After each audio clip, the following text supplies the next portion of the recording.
नमस्कार। आज हम एक बहुत ही खूबसूरत कविता को समझने की कोशिश करेंगे। एक ऐसी कविता जो अंधेरे में उम्मीद की बात करती है और जो आज भी उतनी ही सच्ची लगती है। तो ये कविता है द्वारिका प्रसाद माहेश्वरी की, जलाते चलो। और इसकी शुरुआत ही एक बहुत गहरे सवाल से होती है। क्या सच में उम्मीद का एक छोटा सा दिया, एक अकेला दिया, अंधेरे को चुनौती दे सकता है? उसमें कितनी ताकत होती है? चलिए, सबसे पहले तो ये समझते हैं कि कविता किस समस्या की बात कर रही है। वो एक ऐसी दुनिया का जिक्र करती है जहां ऐसा लगता है कि रोशनी धीरे धीरे खत्म हो रही है। और देखें, यहां सिर्फ सूरज की रोशनी की कमी की बात नहीं हो रही है। ये तो एक प्रतीक है, एक मेटाफर है दुनिया में जो निराशा फैल रही है, जो आपसी झगड़े हैं, जो अज्ञानता है, उसके लिए। मतलब हालत यह है कि दिन के उजाले में भी अमावस की रात जैसा अंधेरा महसूस हो रहा है। तो इस बढ़ते हुए अंधेरे का जवाब क्या है? कविता इसका एक बहुत ही सीधा साधा लेकिन उतना ही गहरा एक हल बताती है। अब ये बात बहुत दिलचस्प है। कविता किसी भी तरह की रोशनी की बात नहीं कर रही है। वो खास तौर पर स्नेह से भरे दीपकों की बात करती है। स्नेह यानी प्यार, अपनापन, करुणा। ये वो तेल है जिससे ये दिया जलता है। और यहीं पर कवि एक बहुत बड़ा फर्क दिखाते हैं।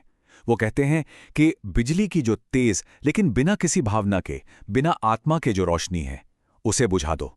उसकी जगह करुणा की, स्नेह की वो छोटी सी लौ जलाओ जिसका कोई मतलब हो। ये पंक्तियां देखिए, ये सीधे सीधे इंसानियत से बात कर रही हैं। हमें हमारी असली ताकत और हमारी जिम्मेदारी याद दिला रही हैं कि अरे, वो पहला दिया तो हम ही ने जलाया था। अंधेरे को पहली चुनौती तो हम ही ने दी थी। ये उस पहले कदम का सम्मान है। हाँ, लेकिन कविता बहुत प्रैक्टिकल भी है। वो ये भी मानती है कि उम्मीद का ये दिया जलाए रखना कोई आसान काम नहीं है। और ये पंक्तियां इसी बात को बयां करती हैं कि दिए और तूफान की ये कहानी तो हमेशा से चलती आई है और हमेशा चलती रहेगी। ये एक कभी ना खत्म होने वाली लड़ाई है, उम्मीद और उन ताकतों के बीच जो उसे कुचल देना चाहती हैं। कविता कहती है कि वक्त इस बात का गवाह है कि न जाने कितने तूफानों ने, न जाने कितने ही दियों को बुझा दिया।